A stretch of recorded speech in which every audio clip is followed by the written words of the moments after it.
Gold, trusted gold buyers. మీరు తాకట్టు పెట్టిన బంగారాన్ని విడిపించి ఈ రోజు ఉన్న మార్కెట్ ధరకు కొనబడను.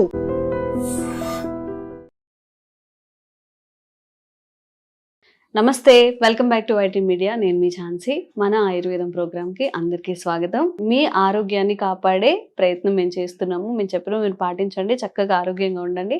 ఈరోజు మనం 35 ఏళ్ళకు పైగా ఆయుర్వేద వైద్యంలో ఆయుర్వేద వైద్యాన్ని అందిస్తూ అందరినీ ఎవరైతే డిసీజెస్ నుంచి వస్తున్నారో చక్కగా ఒక మంచి పరిష్కారం వాళ్ళకి ఇస్తూ వాళ్ళందరికీ నిజంగా చెప్పాలంటే ఒక దేవుడిగా నిలుస్తున్న ట్రెడిషనల్ హీలర్ ఇంకా హెర్బలిస్ట్ ఆంజనేయరాజు గారితో ఉన్నాము. మాట్లాడేద్దాం. నమస్తే సార్. నమస్తే అండి. ఎలా ఉన్నారు సార్? బాగున్నానండి సార్. మనం తినే ఫుడ్ మనకి ఇప్పుడు ఏదైతే తింటున్నామో మనం అట్లనే బిహేవ్ చేస్తామంటారు. అంటే మన పొట్టలో ఏదైతే వేస్తున్నామో ఆ బిహేవియరే మనకు వస్తుంది అని చెప్పి. అంటే నిజంగా మనం తినే ఫుడ్కి బ్రెయిన్కి కనెక్షన్ ఉంటుందా? ఎట్లాంటి ఫుడ్ తింటే మనకి ఎలాంటి ఆరోగ్యం ఉండాలి, ఎలాంటి డిసీజ్ రాకుండా ఉండాలంటే అసలు ఎట్లాంటి ఆహారం తినాలి? అంటే మన శరీరం ఎదుగుదల పుట్టినప్పటి నుంచి ఇంత రూపానికి ఈ వయసుకు వచ్చి ఇంత పెద్ద శరీరంగా ఏర్పడి మన బాడీ అంటూ నిర్మాణం అయిందంటే దాని ఆహారం వల్లే కదండి.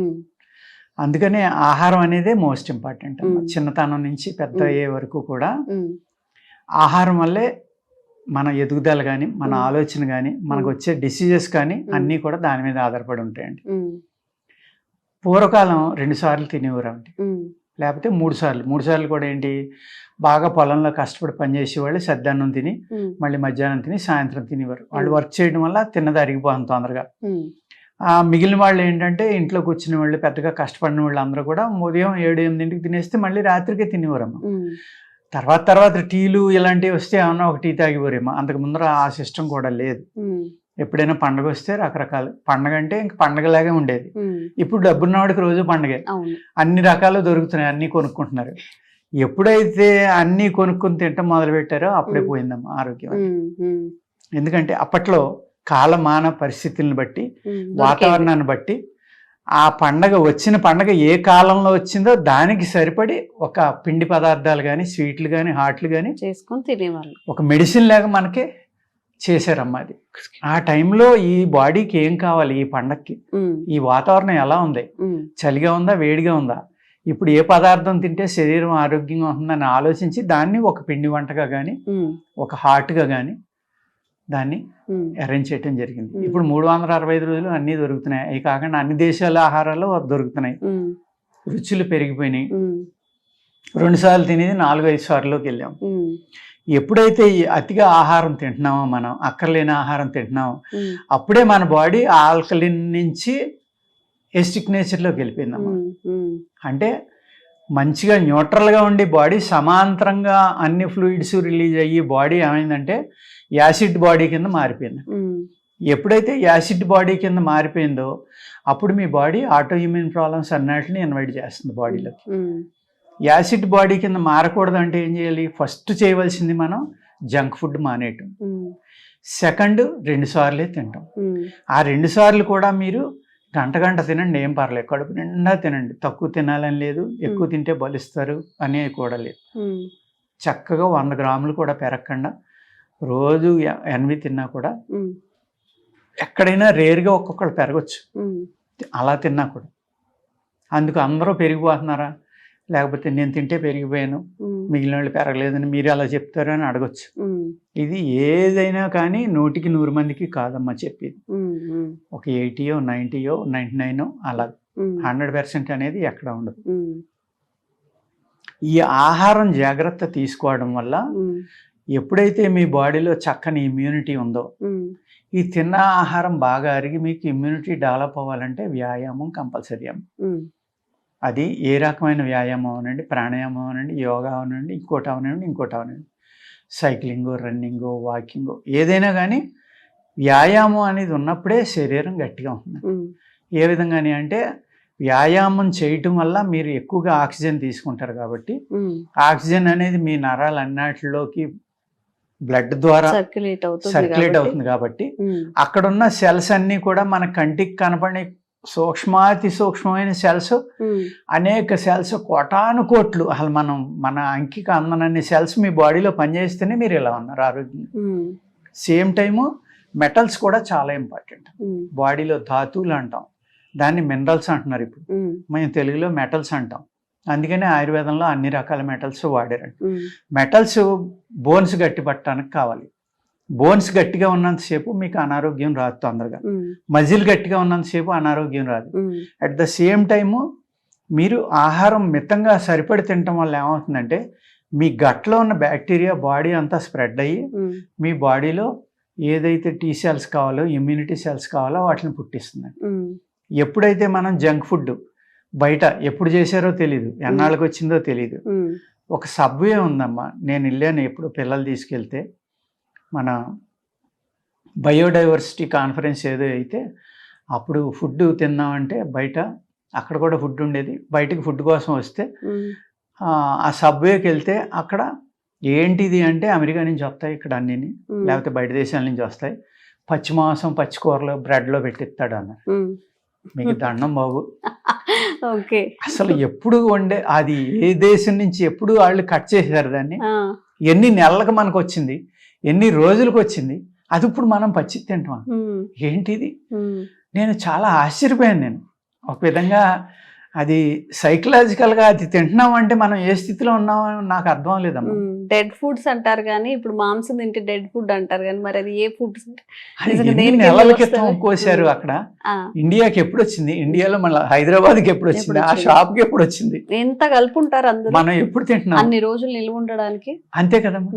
ఆహారం, నిజమైన ఆహారం, మంచి ఆహారం ఏది నిర్ణయించుకోవాలి అంటే దానికి టైం ఉంటుందమ్మా. పాలు ఉన్నాయి, మీరు పాలు గేదెయో ఆవియో పాలు తెచ్చారు ఇంటికి, మధ్యాహ్నం లోపలనో సాయంత్రం లోపలనో కాసుకోపోతే అది ముక్కలైపోయి ఇరిగిపోయి పాడైపోతుంది. సాయంత్రానికే పాడైపోతుంది. అది ఆహారం కాబట్టి పాడైపోతుంది. ఇది ఆహారం అయితే పాడవ్వాలి కదమ్మా, ఎందుకు పాడవట్లేదు? అది ఆహారంగా ఎలా తింటున్నాం మనం? జస్ట్ చిన్న లాజిక్. ఒక బ్రెడ్ ఉంటుందమ్మా, అది 6 నెలలైనా ఉంటుంది, 3 నెలలైనా ఉంటుంది, అలాగే ఉంటుంది. అంటే అది ఆహారం అయితే ఎందుకు చెడిపోవట్లేదు? ఆహారం కాదని నేను భయపడతాను. అప్పుడు అదే విధంగా నేను దండం పెట్టి బయటకు వచ్చానండి. అటువంటి ఆహారం మనం తింటున్నాం, అది కూడా ఎన్నిసార్లు తింటున్నాం? 2 సార్లు కాదు, 4 సార్లు తింటున్నాం, 5 సార్లు తింటున్నాం. టీలు తాగుతున్నాం, కాఫీలు తాగుతున్నాం, కూల్ డ్రింకులు తాగుతున్నాం, సలాడ్లు అంటున్నాం, ఫ్రూట్స్ అంటున్నాం, ఏయో చెప్తున్నాం, డ్రై ఐటమ్స్ అంటున్నాం, అలా తింటానే ఉంటున్నాం. అప్పుడు ఏమవుతుందంటే మీ గట్లో ఉన్న బ్యాక్టీరియా మీరు తిన్నది అరిగింది కానీ దానికి మొత్తం మీ బాడీలో ఉన్న ఆర్గాన్స్ అవనివ్వండి, గట్లో ఉన్న ఇది అవనివ్వండి, బ్యాక్టీరియా అవనివ్వండి, దాన్ని అరిగించడానికే దానికి టైం ఉంటుందా. ఇంకా అప్పుడు మళ్ళీ గుడ్ బ్యాక్టీరియా మీ బాడీ అంతా స్ప్రెడ్ అయ్యి కొత్త సెల్స్ని ఎలా పుట్టించగలదండి? పుట్టించలేదు కదా. అట్ ద సేమ్ టైం మనం వ్యాయామం చేయట్లే. వ్యాయామం చేసి ఇలా టైమ్లీ ఫుడ్ కనుక తింటే మీరు ఎప్పుడైతే ఆక్సిజన్ అనేది మీ శరీరం అంతా ఫిలప్ అయ్యి, ఇప్పుడు మొన్న ఒక అమెరికన్ మాట్లాడుతుంటే ఆయన అన్నారమ్మా, ఆయన ఎంత బాగా ఎక్స్ప్లెయిన్ చేశారంటే నాకు ఆశ్చర్యం వేసింది. ఒక ఆయుర్వేద వైద్యుడిని అయ్యుండి కూడా, రాజుగారు మీరు ఒక రావ్యాకునో ఒక మోదుగాకునో నీళ్ళలో 2 రోజులు నానబెట్టి దాన్ని ఇలా పామేస్తే, దాన్ని జాగ్రత్తగా తీస్తే, అప్పుడు పుస్తకాల్లో బొమ్మలు వేయటానికి స్పెసిమెన్ కింద చిన్నప్పుడు చేసేవాళ్ళు, అలా చేస్తే ఆ నాడులు ఎన్ని ఉంటాయో చూసారా మీరు? ఎంత సన్నగా ఉంటాయో. అలాంటి నాడులు మన బాడీలో కోటాను కోట్లు ఉంటాయండి. స్టార్చ్ అనేది వెళ్ళి అక్కడ అడ్డుపట్టడం వల్లే మనకి జబ్బులన్నీ వస్తున్నాయి. అందుకు కుక్కర్ అన్నం తినొద్దు మీరు, మీరు వార్చిన అన్నమే తినండి అని చెప్పారు ఆయన. గంజి వార్చుకునే తినండి అని చెప్పారు. నేను అడిగా, మరి ఆ గంజి తాగి పూర్వం ఎంతో మంది ఆరోగ్యంగా బతికారు కదా, మీరు గంజి ఏమో విషం అని చెప్తున్నారు ఏంటని? అది పనిచేసే వాళ్ళకి ఏమీ చేయదండి. వాళ్ళు ఎండలో వర్క్ చేస్తారు, వాళ్ళకి కావాల్సిన D3, B12 అన్నీ ఉంటాయి. బాడీలో వ్యాయామం వాడు ఉదయం నుంచి రాత్రి దాకా పనిచేయటం వల్ల, విపరీతం వ్యాయామం చేసిన వల్ల అతనికి ఏమి ఉండదో అదంతా బయటికి పోతుంది. మీరు ఇంట్లో కూర్చునే వాళ్ళు కనుక కుక్కర్లో అన్నం తింటే విషం తిన్నట్టు అని చెప్పాడు. నేను అదే తింటున్నానమ్మా ఆయన చెప్పేదాకా. ఇప్పుడు అదే తింటున్నాను, మారుద్దామని అనుకుంటున్నాను నేను. ఈ మధ్యనే చెప్పారు ఆయన. అది ఎంతవరకు నమ్మాలని కూడా నేను ఆలోచించుకుంటున్నాను. నిజమై ఉండొచ్చు. ఆయన నేను ఈ విధంగా తినమూలనే ఆయనకి ఎన్నో రకాల ప్రాబ్లమ్స్ ఉన్నాయి. ఆ ప్రాబ్లమ్స్ వల్ల మామూలుడైతే బతకలేడు అసలు. మంచి సాధకుడు కూడా, ఆయన ధ్యానం కూడా బాగా చేస్తా అంట గంటలు. సార్ ఓన్లీ అన్నంకే వర్తిస్తుందా? నార్మల్ గా పప్పులు ఇవన్నీ కూడా మనం కుక్కర్ లో ఏదైనా సరే ఆయన గంజిలాగా, గంజి ఆ లిక్విడ్ ఏదైతే ఉందో అది తీసేయాలి. పప్పులు అన్నిటికీ రాదమ్మా. ఇక్కడ స్టార్చ్ అనేది ఇక్కడే ఎక్కువ ఉంటుంది రైస్లోని. లేకపోతే అంటే కుక్కర్ లో వండడం వల్ల కుక్కర్లో ఉండటం వల్ల మరి పూర్వం అత్యవసర అన్నం అని తినేవారమ్మా చాలా మంది. అది కూడా అడిగాను నేను. మరి పూర్వంకి అంత పెసరపప్పు వేసి కంచు గిన్నెలో అత్యవసర అన్నం వండుకునే బెల్లం నెయ్యి వేసుకుని తినేవారు, అలాగే కూరలు కలుపుకుని తినేవారు.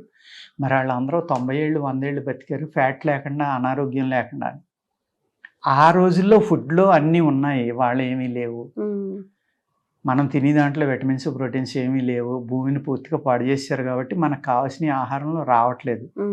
రానప్పుడు మనలో ఇమ్యూనిటీ లేనప్పుడు ఈ స్టార్చ్ అనేది మ్యాక్సిమం మనకి ఇబ్బంది పెడుతుంది. అందుకు మీరు ఆ విధమైన ఆహారం తినండి, మీరు ఇంకా బాగుంటారు అని చెప్పారమ్మా. అలాగా ఒక్కొక్కళ్ళు ఆయన నిజంగా చెప్పాలి అంటే ఆయనకి లేని ప్రాబ్లం లేదు. కిడ్నీలు సరిగ్గా పనిచేయవు, హార్ట్ సరిగ్గా పనిచేయదు, ఎన్నో రకాల జబ్బులు ఉన్నాయి. ఆయన హ్యాపీగా తిరుగుతున్నారు. రోజు 10,000 స్టెప్స్ నడుపుతారంట, పెద్ద బిలియన్స్లో వ్యాపారం చేస్తున్నారంట. నేను ఎంత హ్యాపీగా ఉన్నానో చూడండి, ఓన్లీ నా ఫుడ్ వల్లే నేను ఇలా ఉన్నాను అని చెప్పారు. అలాంటి మనకు తెలియంది ఎవరు చెప్పినా దాన్ని వినాలమ్మా, దాని గురించి ఆలోచించాలి. నేనే తెలివైనవాడిని అనుకుని నేను చెప్పేది రైట్ అనుకుంటే అది కరెక్ట్ కాదని నా భావన. మనకు తెలియని విషయం చిన్న పిల్లలు చెప్పినా దాన్ని తప్పనిసరిగా తెలుసుకోవాలి. ఆ విధంగా తెలుసుకుంటేనే మన నాలెడ్జ్ పెరుగుతుందమ్మా. ఆయన ఆహారం గురించి చెప్పినప్పటి నుంచి నా కొంతమంది పేషెంట్లను కూడా ఆయనకు అప్పచెప్పడం జరుగుతుంది. ఆయన రిక్వెస్ట్ చేశాను, నేను మిమ్మల్ని మీ టైం చాలా వృధా చేస్తాను, నేను చాలా పెద్ద బిజినెస్ మ్యాన్ని అంటే కుదరదు, ఎంతో మందికి మీరు సహాయం చేయాలి. నాకు ఈ ఆహారంలో నేను ఎక్స్పర్ట్ని కాదు కాబట్టి మీరు దాంట్లో దాన్ని అనుభవించి దాన్ని ఎంజాయ్ చేస్తున్నారు కాబట్టి కొంతమంది పేషెంట్లు మీకు ఫోన్ చేస్తారు అంటే తప్పనిసరిగానండి నాకు చేయమనండి అని ఆయన డిఆర్డిఓ లెవెల్లో రీసెర్చ్ చేస్తున్నారు. ఒక వాళ్ళు ఆ లోపల ఉండిపోవడం వల్ల హెవీ వెయిట్ వచ్చేస్తే ఆ వెయిట్ తగ్గడానికి అది ప్రోగ్రామ్ చెప్పమంటే చెప్పారు ఆయన. అలా చాలా మందికి చెప్తున్నారమ్మా ఈ మధ్యన. ఆ విధమైన హెల్ప్ కూడా తీసుకుని మనం వైద్యం చేయాలి. ఎవరి దగ్గర ఉంటే ఏది ఉంటే మంచిది అది నా పేషెంట్లు అందరికీ అందించాలని తప్ప నేను వాళ్ళ దగ్గర ఏదో నేనే పైసలు తీసుకుని నేను ఇచ్చిన దానికే తగ్గించేయాలి, నేను ఇచ్చిందే తగ్గిపోతుందని ఎవరితోటి మాట్లాడి ఆ విధంగా చేస్తాం. మనం పేషెంట్ని ప్రేమగా చూసి వాళ్ళ ప్రాబ్లమ్ని అర్థం చేసుకున్నామా మనం చేస్తే కనుక డెఫినెట్గా తగ్గుతాయి. ఇక్కడ మేము చెప్పి పథ్యం ఏదైతే ఉందో ఆయుర్వేదంలో పథ్యం అనేది ఆహారం. ఆయుర్వేదం అంటేనే ఆహారం, ప్రకృతి. అందులో మళ్ళీ పథ్యం అనేది ఎందుకు చెప్తున్నాం మేము? దానివల్ల మీకు ఉన్న సైడ్ ఎఫెక్ట్లు పోతాయి అన్నమాట. మీలో ఉన్న శక్తి పెరుగుతుంది తప్ప తగ్గదు. ఏదైతే శక్తి కోసం ఇచ్చామో ఆ శక్తి ఎక్కువ బలమైన ఆహారం, ప్రోటీన్, హై ప్రోటీన్ తినేవాళ్ళు పులుపు తక్కువ తినాలి, చింతపండు ఆహాలు తినకూడదు, మిగిలిన పులుపులు తినాలి. ఈ విధంగా ఈ పులుపు అనేది ఎక్కువ తినడం, ఎక్కువ ప్రోటీన్ తినడం వల్ల ఏమవుతుంది, ఎక్కువ ప్రోటీన్ అరగటానికి చాలా టైం పడుతుంది. ఈ టైం పెరిగే కొద్ది అందులో ఎస్టిక్ నేచర్ పెరుగుతుంది. దానికి సాయం మళ్ళీ మీరు యాసిడ్ తిన్నారనుకోండి ఏమవుతుందండి, రకరకాల ప్రాబ్లమ్స్ వస్తాయి. అందుకేంటంటే ఆయుర్వేద శాస్త్రంలో బలానికి వాడే లేహ్యాలు కానీ బలానికి వాడే చూర్ణాలు కానీ ఏవి తిన్నా కూడా చింతపండు తినొద్దని చెప్తారు. అలాగా ఆహారమే సగం ఆయుర్వేదంలో, సగం ఔషధం ఆహారం. ఆహార నియమం వల్లే చాలా వరకు తగ్గుతాయి, మిగిలింది మేము ఇచ్చిన మందుల వల్ల తగ్గుతాయి. అందుకు గట్ హెల్త్ అనేది, మన ఆరోగ్యం బాగుండాలంటే గట్ అనేది చాలా అంటే చాలా ఇంపార్టెంట్. దాన్ని జాగ్రత్తగా చూసుకుంటే మనకి 99 ప్రాబ్లమ్స్ రాకుండానే ఉంటాయి. వచ్చాక కూడా ఆహార నియమాలు పాటిస్తే చాలా వరకు మెడిసిన్ హెల్ప్ అక్కర్లేకుండానే తగ్గించుకోవడానికి అవకాశం ఉందండి. మితంగా తింటే ఆహారం, అమితంగా తింటే విషం అని చెప్పకనే చెప్తున్నారు సార్. సో మనం తినే ఫుడ్లో రైట్ ఫుడ్స్ ఎంచుకోవడం, వెజిటబుల్స్ తింటున్నామా, కొంచెం అన్నం ఎక్కువ కర్రీ కలుపుకొని తింటున్నామా, ఫ్రూట్స్ ఇంక్లూడ్ చేసుకుంటున్నామా, డ్రై ఫ్రూట్స్ అలా కలుపుకొని తింటూ ఉండండి. బయట ఫుడ్ అసలు టోటల్గా అవాయిడ్ చేస్తే మంచిదని నేను కూడా చెప్తాను. ఎందుకంటే బయట ఫుడ్ తినడం వల్ల ఆ ప్రిజర్వేటివ్స్ ఏవైతే ప్యాక్డ్ ఫుడ్ ఏవైతే ఉన్నాయో వాటన్నిటి ప్రభావం కూడా మన హెల్త్ మీద ఉంటుంది. కాబట్టి కొంచెం వండుకొని తినడానికి, ఫ్రెష్గా తినడానికి ట్రై చేయండి, ప్యాక్డ్ ఫుడ్ కాకుండా. ఇంతకు మించి మీ ఆరోగ్యం గురించి మేము ఎక్కువగా చెప్పలేం కాబట్టి జాగ్రత్తగా ఉండండి. Thank you so much sir. నమస్కారం. Sir, one life lesson what medicine has taught you. Whatever you can do without expecting. But I really believe మన పాజిటివ్ యాటిట్యూడ్ ఉంటేనే మనం ఏదైనా సాధించగలం. గట్ ని మనం కరెక్ట్ గా డీల్ చేసినట్లయితే అది మనకి పాజిటివ్ హార్మోన్స్ ని రిలీజ్ చేస్తుంది. షుగర్ వచ్చిన వాళ్ళ పరిస్థితి ఏంటి? పొట్ట దగ్గర పెరిగితే దాన్ని ఆండ్రాయిడ్ అంటారు, ఆండ్రాయిడ్ ఫోన్ కదా. అసలు థాట్స్ ఎందుకు వస్తాయి? బ్రెయిన్ డెడ్ అంటే దానికి ప్రపంచం అంతా కూడా కొన్ని నిర్దిష్టమైనటువంటి లక్షణాలు ఉంటాయి. మానసికంగా ధైర్యంగా ఉంటే క్యాన్సర్ జయించవచ్చు. You are a doctor for a cause sir, అంతే. వాళ్ళకి వచ్చిన ఆదాయం కాకుండా ఫ్రీ సర్వీస్ ఎంతమందికో చేస్తారు.